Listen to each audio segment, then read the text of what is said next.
I never thought the night my marriage ended would start with the sound of a deadbolt clicking behind me. "Get out, Emily." His voice didn't even tremble. Mine did.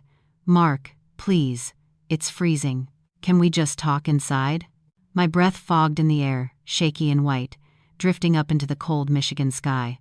But the man standing in our doorway, my husband for 9 years, stared at me with a look I'd never seen before. A look that wasn't angry, but bored. As if my begging was just noise. He lifted his arm, holding my suitcase like it weighed nothing. Then he tossed it, literally tossed it.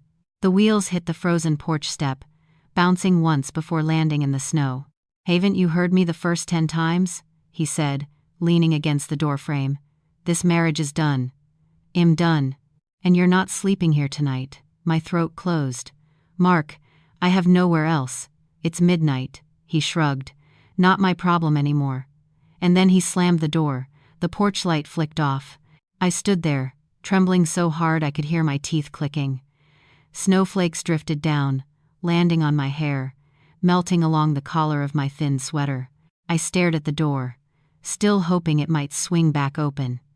It didn't. I should have moved. I should have called someone. I should have screamed or cried or pounded on the door.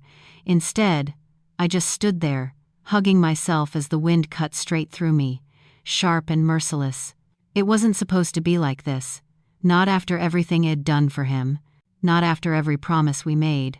My fingers stung as I dug through my purse with numb hands. No gloves. No charger. My phone battery at 5%, glowing faintly like it was struggling to breathe too. Of course this would happen tonight. And then the fear kicked in. Real fear. The kind that makes your whole body cold long before the wind does. The street was empty. Our neighborhood, quiet during the day, felt abandoned at night. Just rows of dark houses, snow-covered roofs, and a long stretch of icy road disappearing into nothing. I took one shaky step off the porch, then another. My suitcase's wheels fought against the snow, scraping, catching. My toes were numb inside my thin sneakers. I hadn't even put on socks. I'd rushed out expecting a conversation, not an exile. Halfway down the street, my phone died. The world went darker. "Okay," I whispered to myself, my breath shaking. "Okay, Emily. Just make it to the gas station. It's, what, half a mile? You can do that. You can." A violent shiver cut my sentence in half. I kept walking. Minute after minute, street after street, cold punching through every layer of my clothes. The thing about freezing nights is that they feel personal. The wind doesn't just blow, it wraps around you, squeezing. The cold doesn't just sting, it digs, searching for bone. My legs were shaking, my fingertips burning, then fading to nothing, and the world started to blur in that frightening way it does when the cold becomes too much. That's when I heard it, the slow, deep rumble of an engine. A pair of headlights cut through the darkness behind me, bright and sharp. I turned my head, squinting. A black SUV. It rolled down the street at a crawling pace, almost matching my steps. My heart raced.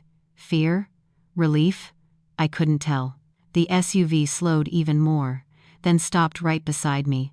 The tinted passenger window slid down. My breath hitched. A voice, calm, steady, familiar, in a way I couldn't place, called out, "Emily?" I froze. Who knew my name out here? I forced myself to look through the open window. And when I saw the face inside, my knees almost buckled. Not because he was dangerous, not because he was a stranger, but because he wasn't. "God," he said, leaning closer, eyes wide with shock. "What the hell happened to you?" His voice wasn't cold. It wasn't mocking or judgmental. It was full of something I hadn't heard in months. Worry. Real, honest worry. I stared back at him, shaking uncontrollably. My lips wouldn't form words. He opened the door fast, stepping into the snow without hesitation. His coat, his warmth, his hands reaching for me, none of it made sense yet. But somehow, some part of me remembered. This man used to matter in my life. A long time ago. Before Mark, before everything fell apart. "Emily," he said again, voice low, steady, grounding. "You're freezing. You need to sit down before you pass out." "But why are you here?" I whispered. He shook his head. "Not now. Get in, please." The world tilted. My vision flickered. And then I collapsed forward, catching myself against his chest. Strong hands steadied me. Snow swirled around us, wind howling down the street, and for the first time since Mark slammed that door, I let myself breathe. As he helped me into the SUV, pulling the seatbelt over me with shaking urgency, one terrifying, impossible thought drifted through my fading consciousness. How did he find me? Why tonight? Why him? And underneath it all, what did he know about my husband throwing me out? If you had told me a year earlier that a man from my past would be the one to find me on the coldest night of my life, while my own husband locked me outside like I was nothing, I wouldn't have believed it. But life has a strange way of showing you who people really are and who they've always been. This part of the story starts long before the freezing night, before the black SUV, before the betrayal that tore my life apart. It starts with the people who shaped me, broke me, and eventually saved me. I grew up in Midland, Michigan, a quiet, industrial town where most families worked at the chemical plant or the hospital. My mom was a nurse. My dad worked construction until his back gave out. Money was always tight. Work hard, don't complain, and be nice. Those were the 3 rules of my childhood. I followed them like gospel. Too much, maybe. I became the kind of woman who apologized even when things weren't my fault, the kind who put everyone else's needs first, the kind who believed that loyalty could fix anything, even people who didn't deserve it. By 25, I had a stable job as a dental assistant, an old Honda Civic that coughed every time I drove uphill, and one big dream, a quiet, steady life with a man who would actually choose me. Then, Mark walked in. Mark was everything my upbringing wasn't. Confident, charming, financially comfortable, a man who spoke like the world listened. He worked in real estate, sharp suits, perfect hair, a smile polished enough to sell houses in his sleep. He made me feel chosen in a way no one had before. When he looked at me, I felt seen. When he held my hand, I felt safe. But in hindsight, what I mistook for confidence was actually control. Mark didn't fall in love with me. He fell in love with how much I tolerated. The first red flag came early. He didn't like when I wore bright colors, or when I hung out with coworkers, or when I visited my mom too often. "It's not a big deal," he'd say, smiling. "I just want us to be closer." Every little restriction came wrapped in affection. And I, a people pleaser raised to never cause trouble, mistook his possessiveness for love. Within a year, we were married. Within 2, he had shaped my world into something small and predictable, a world where he was the center. But here's the thing about toxic people. They don't show their full darkness at once. They drip it in slowly, drop by drop, until you're drowning without realizing it. And then, there was Daniel. If Mark was sharp edges, Daniel was calm corners. If Mark filled a room with his voice, Daniel filled it with quiet stability. We met when we were 17, 2 awkward teens stocking shelves at a local grocery store. He was the boy who'd walk me home during winter when my car wouldn't start, the boy who'd fix my flat tire without rolling his eyes, the boy who'd notice when I was sad, even when I tried to hide it. But we were never a couple. Wrong timing, wrong phase of life, wrong everything. He joined the army at 18. I stayed home for community college. We faded into the background of each other's lives, until years later, when fate shoved him back into mine, and he wasn't the soft, unsure teenage boy anymore. The man who stepped out of that black SUV was steady, grounded, and impossibly composed, a man who looked like he'd carried years of discipline, hardship, and quiet responsibility. But the thing that mattered most? His eyes were still the same, warm, concerned, and somehow able to see through me. Even after all these years, Mark and I lived in a cozy neighborhood outside Lansing, Michigan, middle class, safe, the kind with Christmas lights in December and leaf piles in October. From the outside, our life looked picture perfect. Inside, it was quietly crumbling. Our house was cold. Mark traveled constantly for work. His phone lived face down. His tone grew sharp. And the only time he touched me was when he needed something. I clung to hope because I didn't want to believe I'd chosen wrong. I didn't want the world to see me fail. And honestly, I didn't want to start over. My closest confidant was my mom, but she'd been sick on and off, and I didn't want to put more stress on her. My one friend at work, Heather, saw the signs, but I always brushed her off with, "Hess just stressed. Things will get better." Spoiler, they didn't. Mark wasn't just drifting away. He wasn't just stressed. He had a plan. Slowly but surely, he began separating me from everything. My friends, my hobbies, my support. He criticized how I dressed, how I talked, how I spent money even though he controlled our finances. He made me feel small, invisible, replaceable. And eventually, he made me feel worthless. I worked hard to keep the peace, to keep the marriage alive. Like my mom always said, a good wife finds solutions, not excuses. But how do you fix a marriage where only one person is trying? And how do you fix something that the other person has already decided to walk away from? The cold night he threw me out wasn't sudden. It was the final step of a long, calculated process. A process I never noticed because Mark never raised his voice, never hit me, never did anything big enough for other people to recognize as abuse.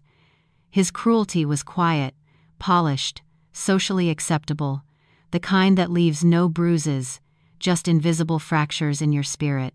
That night, I wasn't thrown out because of a sudden fight.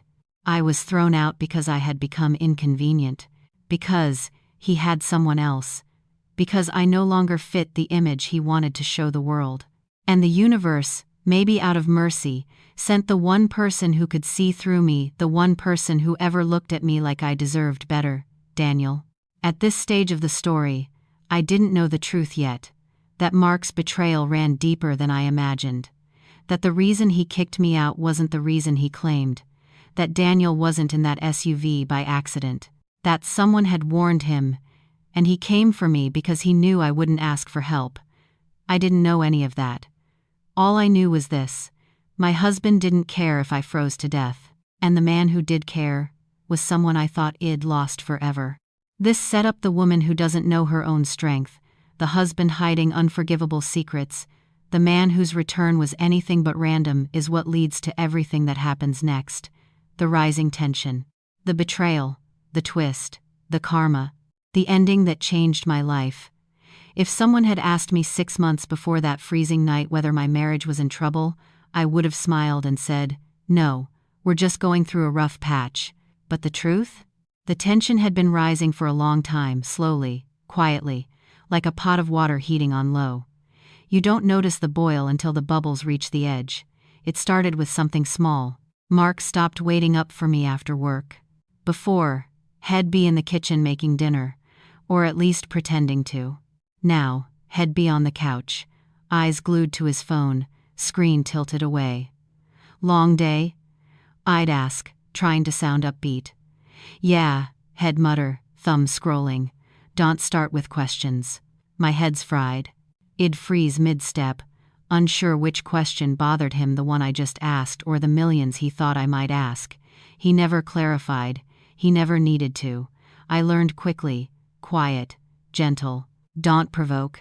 The first rule of walking on eggshells is pretending you're actually walking on clouds. He switched colognes. He never changed scents. Ever. He started dressing sharper on days he claimed to be meeting clients. I found receipts for expensive dinners in restaurants we'd never been to together. He bought a new watch, then a second one, then cufflinks engraved with initials that weren't his. He told me they were gifts from a supplier. I wanted to believe him. I really did. Belief is easier than confrontation. Mark stopped touching me. No goodnight kiss. No morning hug. No, "You look nice today." Over time, affection stopped gradually, then all at once. One night, when I reached for his hand on the couch, he flinched, actually flinched. "Emily, not right now," he snapped, pulling his arm back. "God, you're suffocating me." The shame hit me like a slap. I withdrew. sat on the opposite end of the couch, folded in on myself. I didn't know it then, but distance wasn't the disease, it was a symptom. He stayed late often, too often. When I asked if he'd be home for dinner, he'd answer with the same line, "Don't wait up." He said it casually, dismissively, like a bartender telling you they're out of your favorite drink. One night, I pressed a little. "Mark, you've been coming home at 11 almost every night. Is everything okay?" He sighed dramatically, rubbing his temples. "You know what's exhausting? Coming home after working my ass off just to be interrogated. I'm not interrogating, you always do this." I didn't say another word. He didn't have to raise his voice. He didn't have to threaten anything. His displeasure alone froze me. We used to talk about everything. Now we barely talked at all. Our dinners became silent meals where the only sounds were forks, scraping plates, and the occasional buzz of his phone. He started leaving his phone upside down on the table. Always upside down. Always within reach. Sometimes it buzzed, sometimes it didn't. But every time it did, I felt something inside me twist. Not jealousy, not suspicion, just dread. Because the person he picked up the phone for wasn't me anymore. He mentioned a new team at work, new colleagues, new assistants, new partners. But whenever I asked to join for a work dinner or event, he refused. Not a good night for spouses. "It's just going to be boring office talk. It's not your scene, Em. Not your scene." 3 words that can slice deeper than any insult. I'd go to bed alone while he stayed downstairs, whispering into his phone, pacing back and forth, sometimes laughing softly in ways he never laughed with me anymore. This was when the real psychological strain began. Anytime I pointed out a change, he had an answer ready. "You're imagining things. You're too sensitive. You're being dramatic. Maybe get a hobby so you're not so focused on me." That one stung. He wanted me distracted. He wanted space. He wanted freedom without accountability.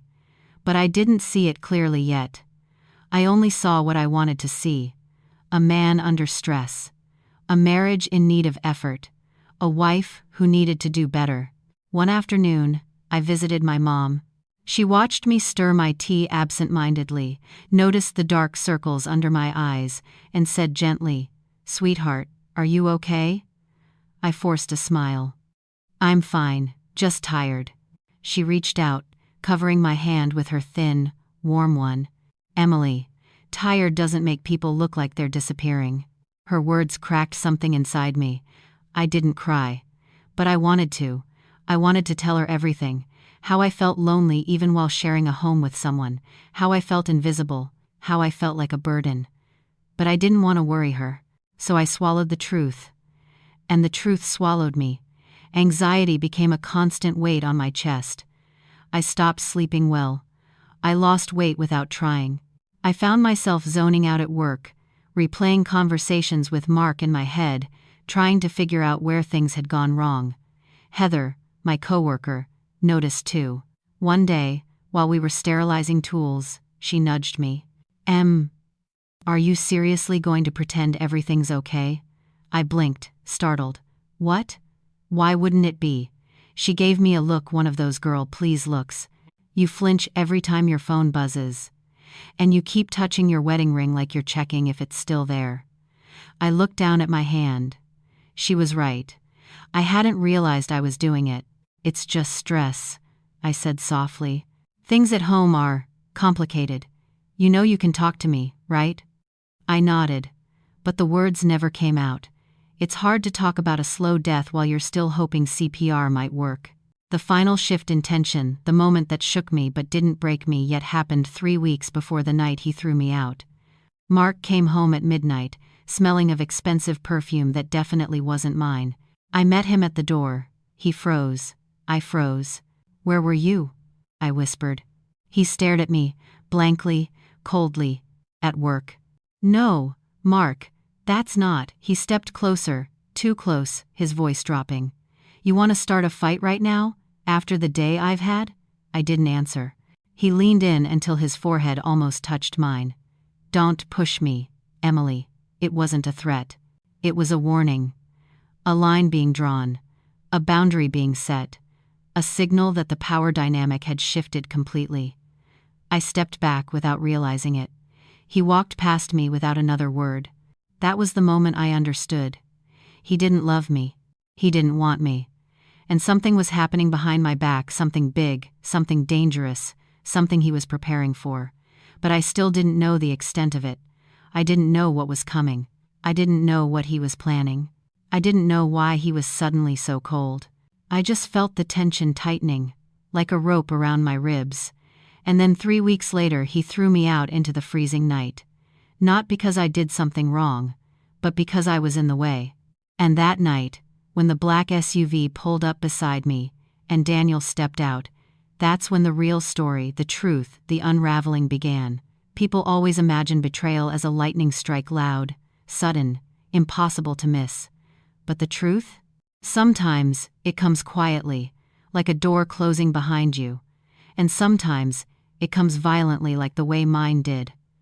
The night Mark threw me out wasn't just a fight. It wasn't a misunderstanding. It wasn't even anger. It was a decision. A choice he had made long before I understood it.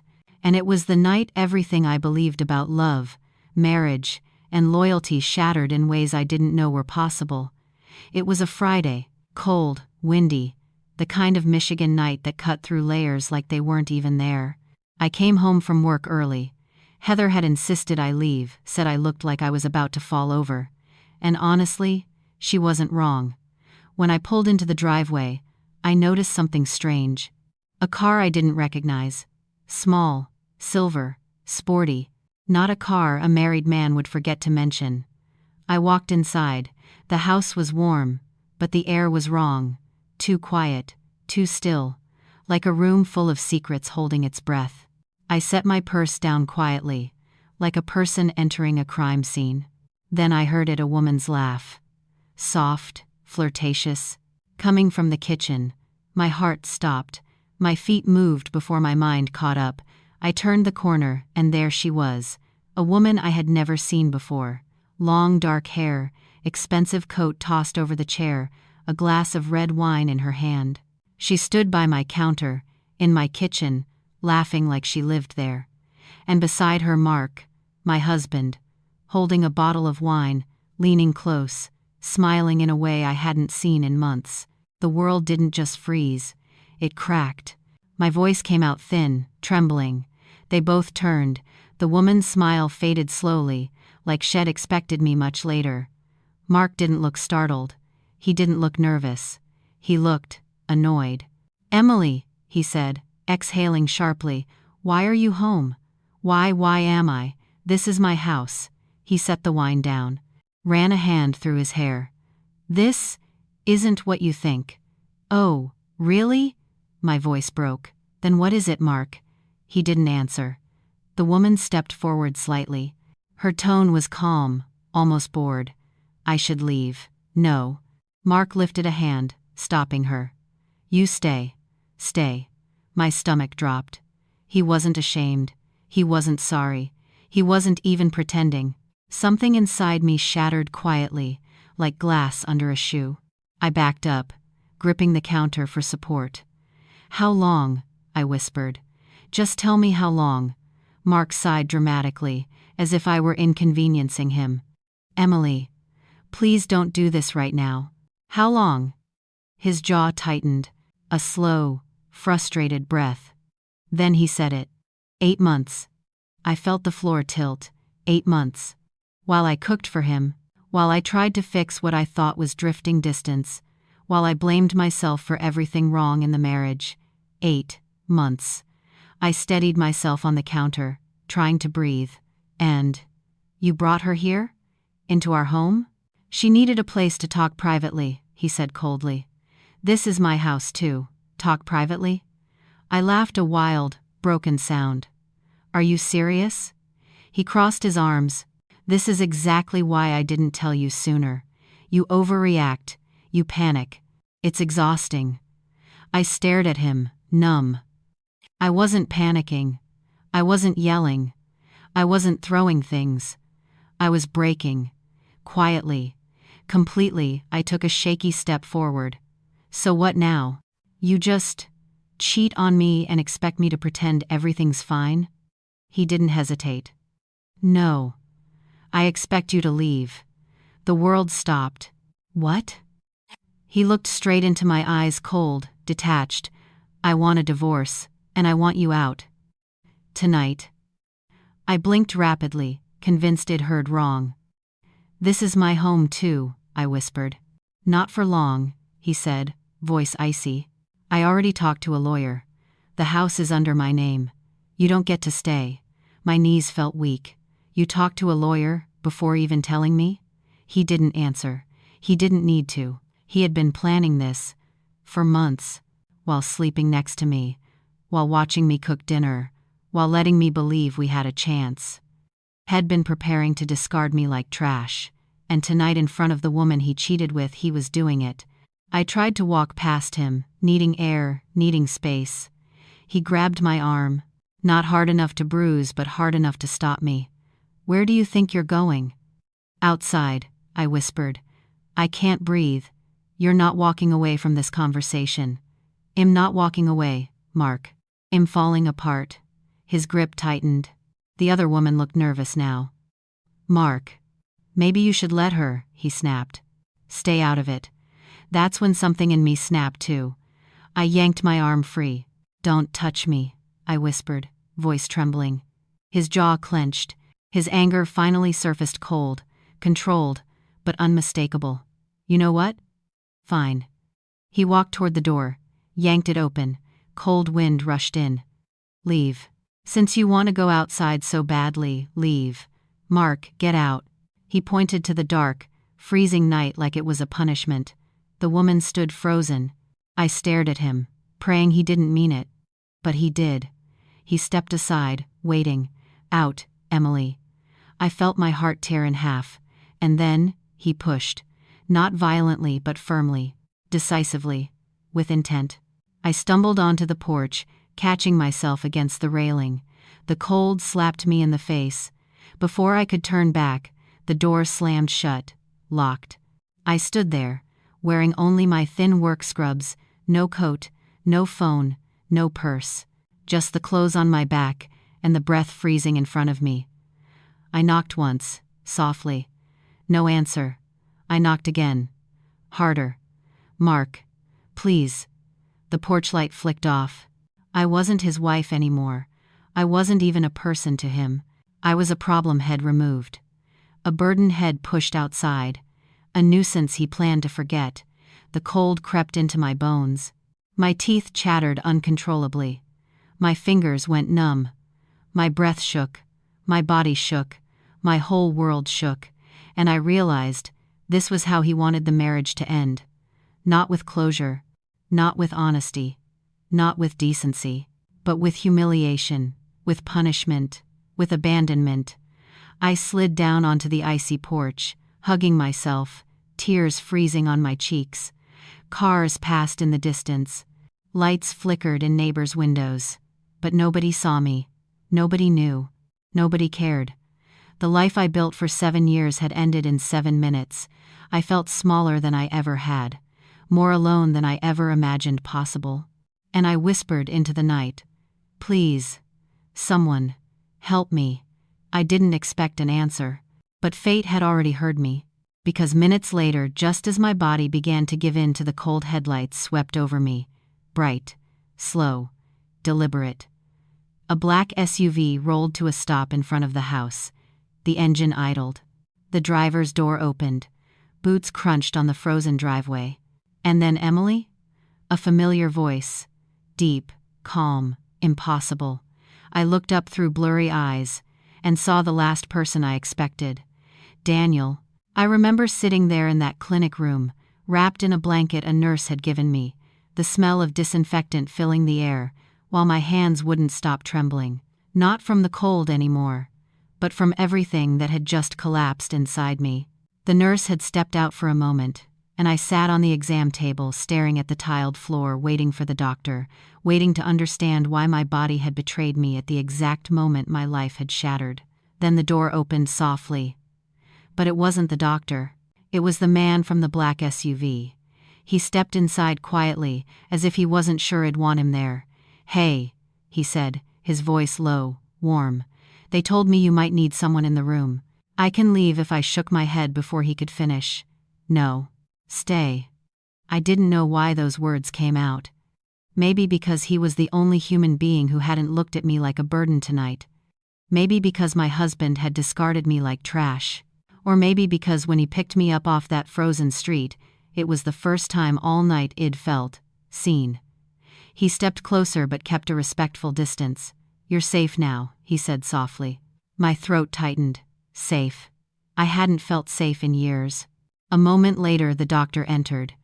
Middle-aged, professional, compassionate eyes. He glanced between us but didn't question anything. "Miss Thompson, Mrs." I corrected automatically. Then stopped. The doctor nodded gently. "All right, Mrs. Thompson. Your vitals are stabilizing, but the stress and the temperature drop did affect your breathing. You're also dehydrated and severely exhausted." I waited. There was more. I could hear it in his tone. He exhaled. "Tonight could have ended very differently. You need a few days of rest, hydration, and absolutely no emotional shock." A humorless laugh almost slipped out. No emotional shock. Too late for that.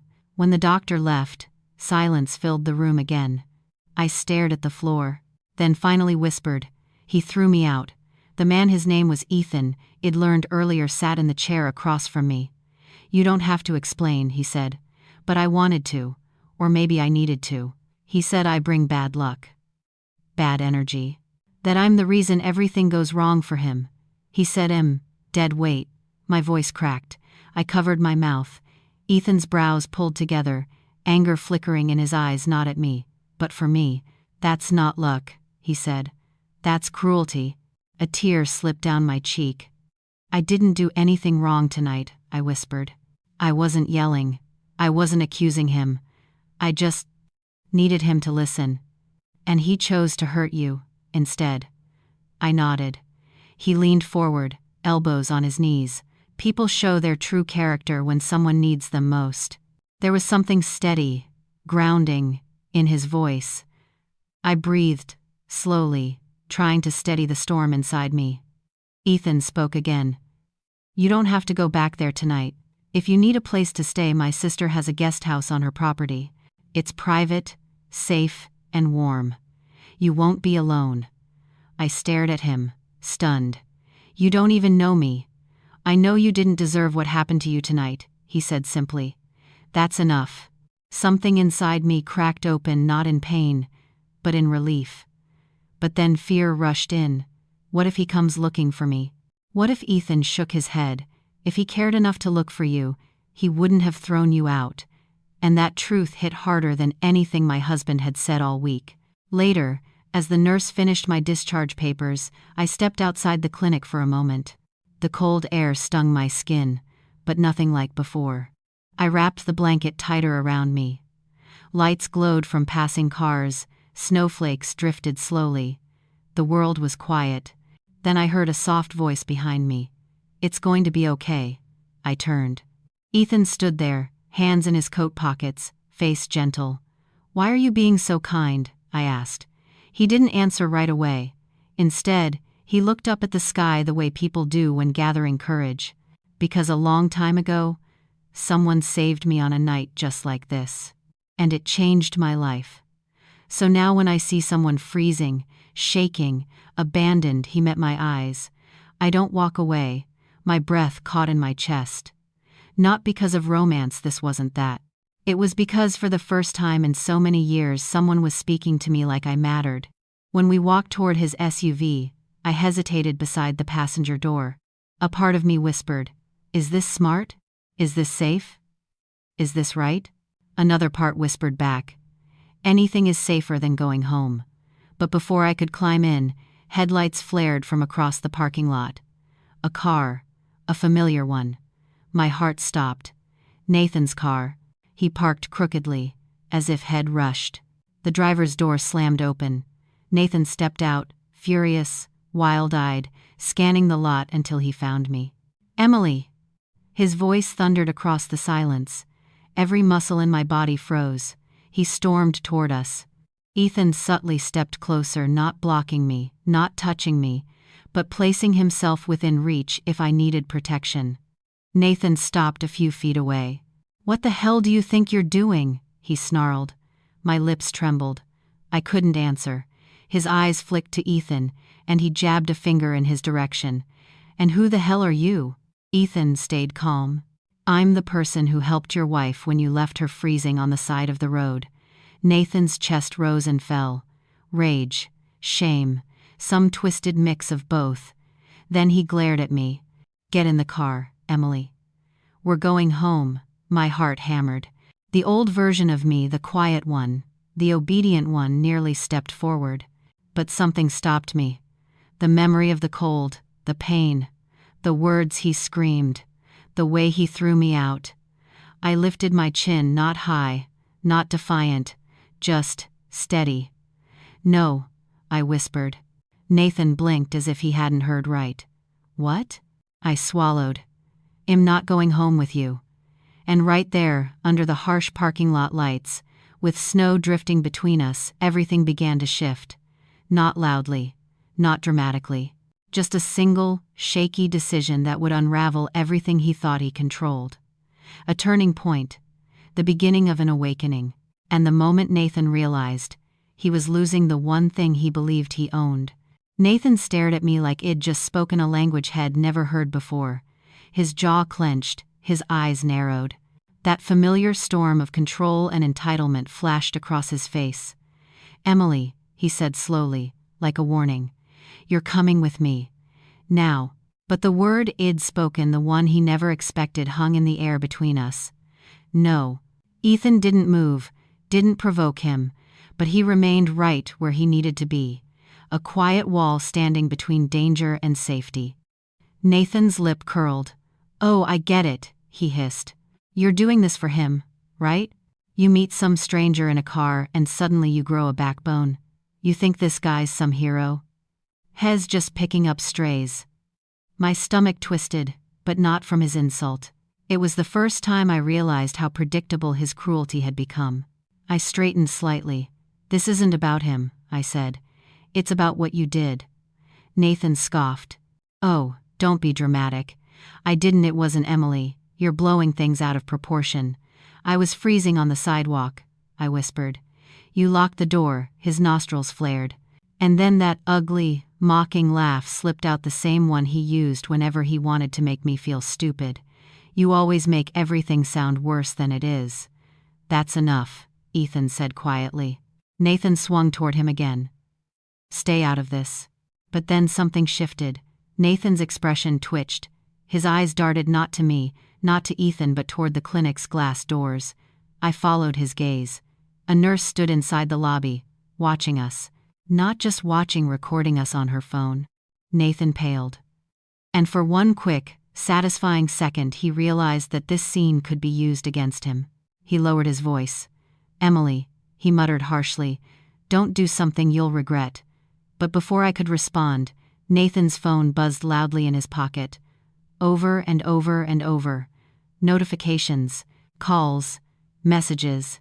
He yanked it out, annoyed until he looked at the screen, and froze. The color drained from his face. He turned away, staring at the phone like it had just detonated in his hand. "What? No. No, no. No, this can't be." He swiped the screen again. Another message came in. Then another. His breathing quickened. "What's wrong?" I asked, though part of me already knew I wouldn't like the answer. Nathan didn't respond. Instead, he started typing furiously, as if trying to put out a fire spreading faster than he could control it. Ethan watched him carefully. "What happened?" he asked. Nathan looked up at me, rage and fear mixing in his eyes. "You think you're hurting me by running off?" he snapped. "Well, congratulations. You just ruined everything." "Ruined what?" He hesitated. And that hesitation, that half-second of panic, that was the crack in everything. "Finally," he hissed, "the company audit. They moved it up. They sent the results. They think I falsified the quarterly reports. Someone tipped them off. Someone sent photos. Emails."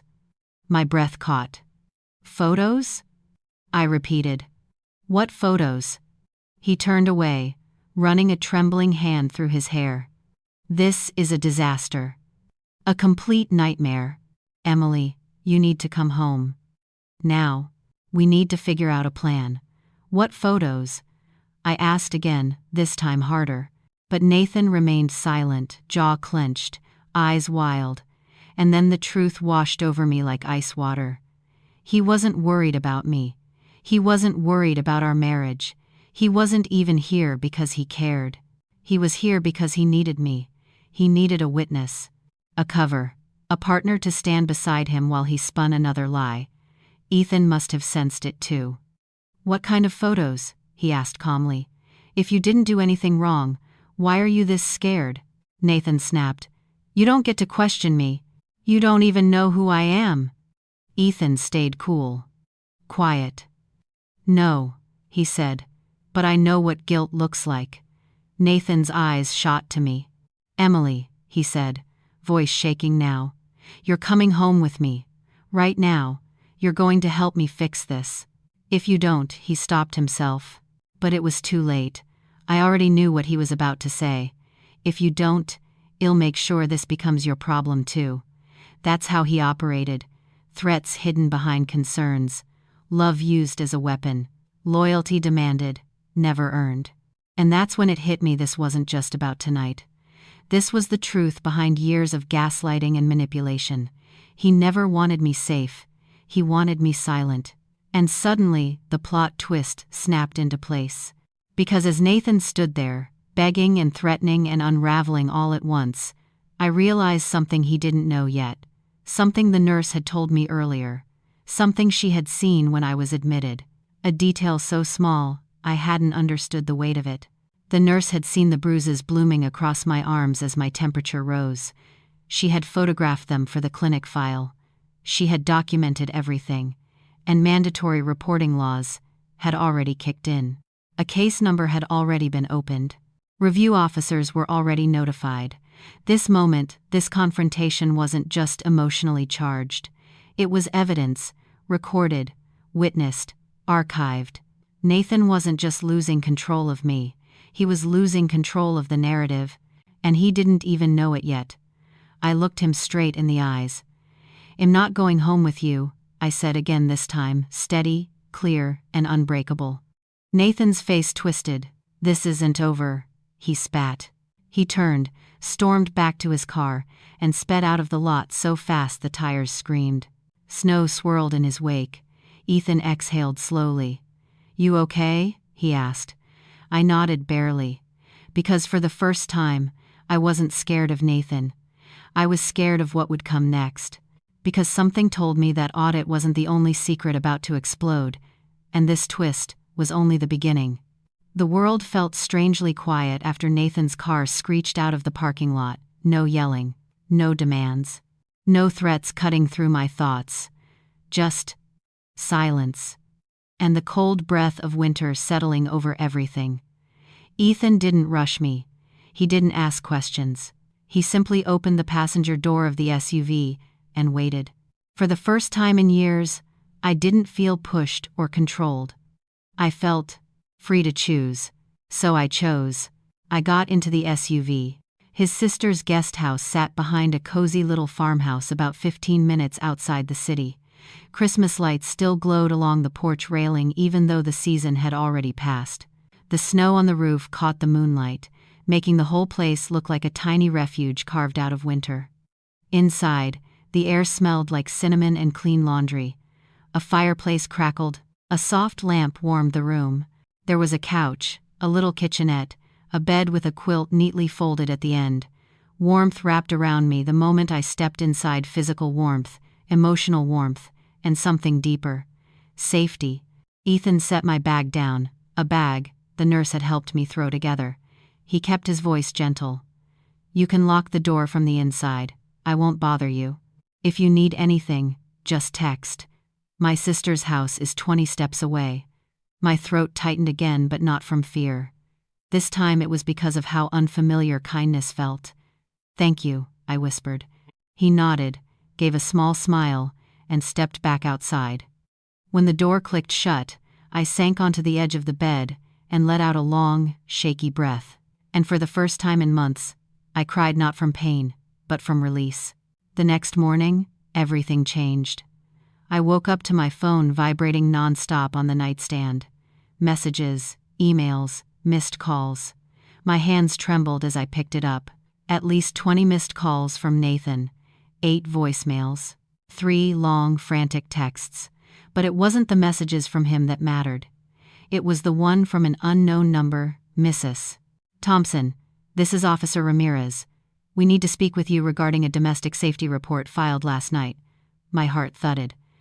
Another message arrived seconds later, this one from my neighbor, Kara. Emily. Are you okay? Police were at your house this morning. I froze. Police. At the house. Nathan Musfie answered the door. Nathan Musfie faced the questions. Nathan must have realized he was no longer the one in control. The reporting officer called again. This time, I answered. Her voice was calm, clear, and professional. Mrs. Thompson, based on documented injuries and a witness statement from the clinic staff, we issued an emergency protective order. Your husband has been notified. My breath caught. A protective order. Against Nathan. The officer continued. He is legally prohibited from contacting you until the full hearing. We also received corporate documentation related to the audit you may want to know about. Would you like the details now, or would you prefer to meet in person? Corporate documentation. Audit. The puzzle pieces snapped together in an instant. Nathan wasn't the only one hiding a secret. Someone at his job had reported him because they had evidence. The company audit was catching up to him. The lies had spun for years were collapsing under their own weight. And suddenly, everything that had once terrified me turned into the very thing lifting me up. My voice steadied. I want the details now, I said. And as the officer spoke, explaining the audit, the falsified numbers, the internal investigation, the immediate suspension, I felt something rise inside me. Not anger, not vengeance, strength. A quiet, rooted strength I hadn't felt since before I met Nathan. Ethan knocked softly then, checking if I needed anything. When I opened the door, I must have looked different, lighter somehow, or simply awake. He studied my face for a moment. You okay? He asked. I nodded.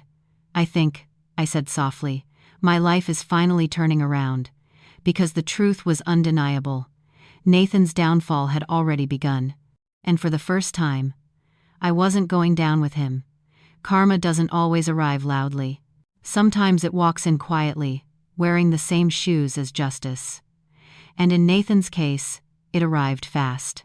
2 days after the protective order went into effect, I received another call, this time from a number I recognized. Nathan's company. For a moment, fear flickered in my chest. Old habits, old wounds. But when I answered, the voice on the line wasn't angry. It was calm, professional, almost apologetic.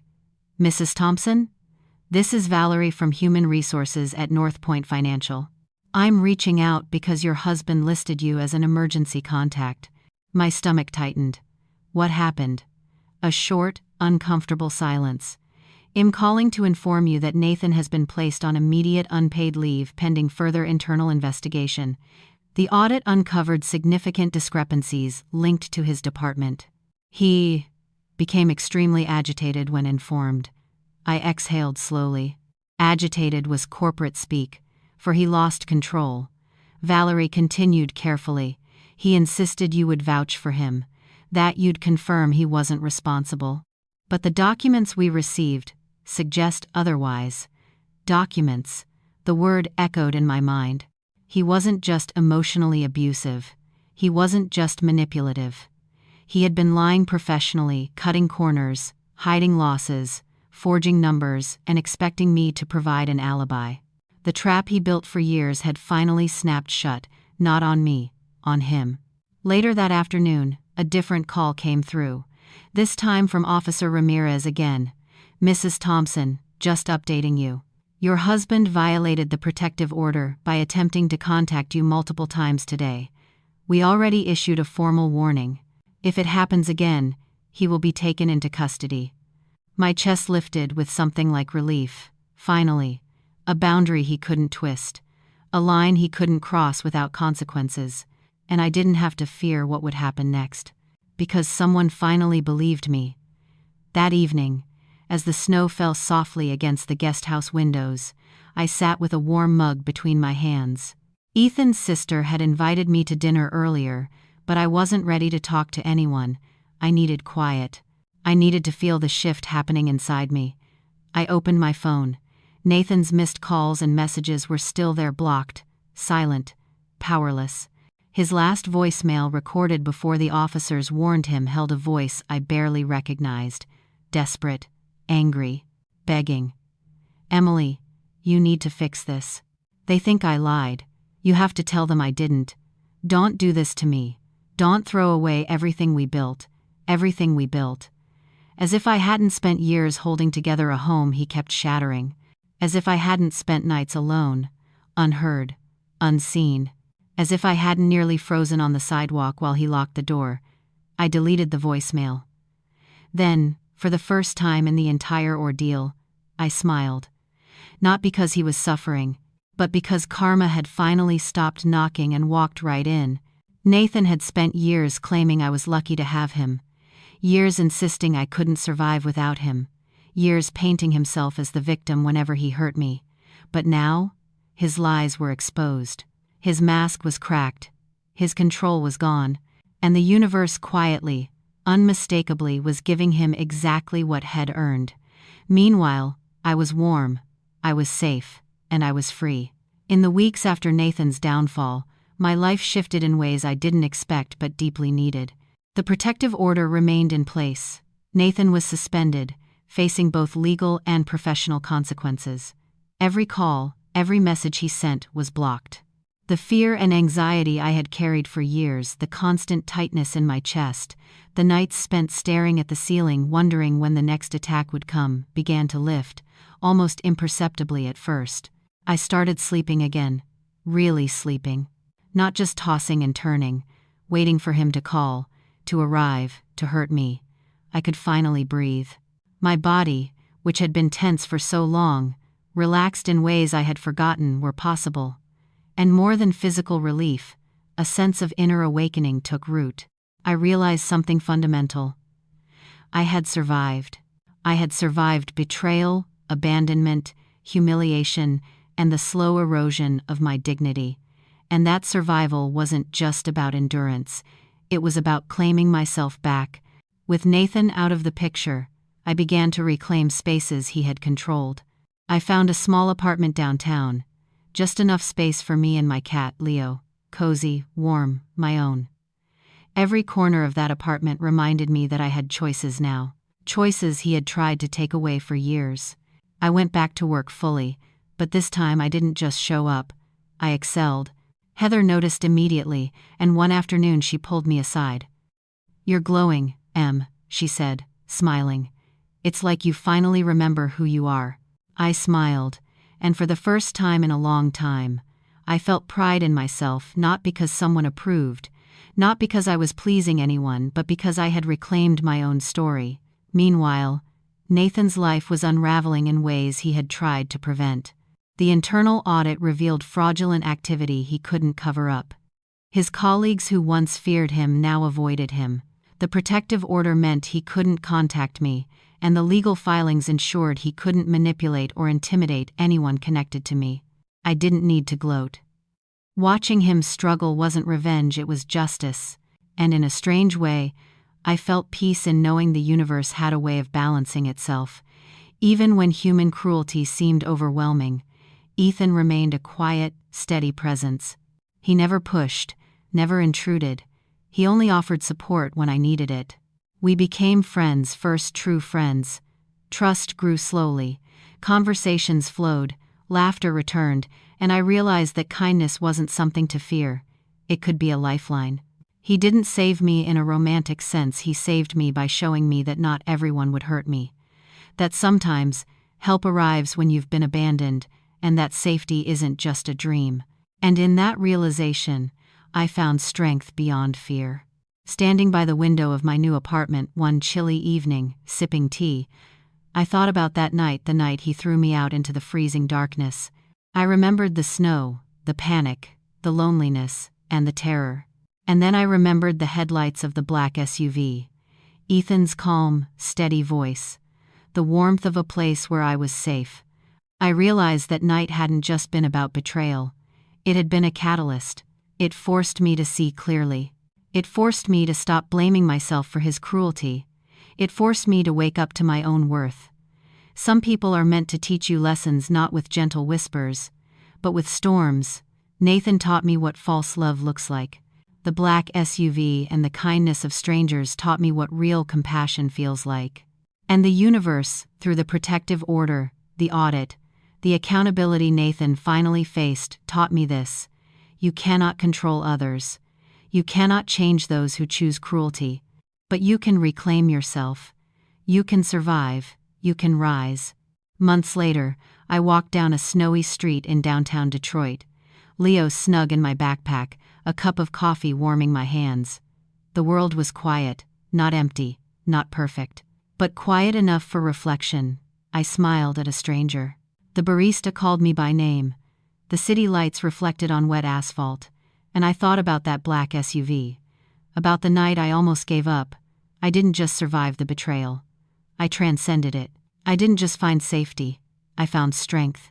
And the best part? I knew without a doubt that no one would ever have the power to throw me out of my own life again, because I was finally home in myself.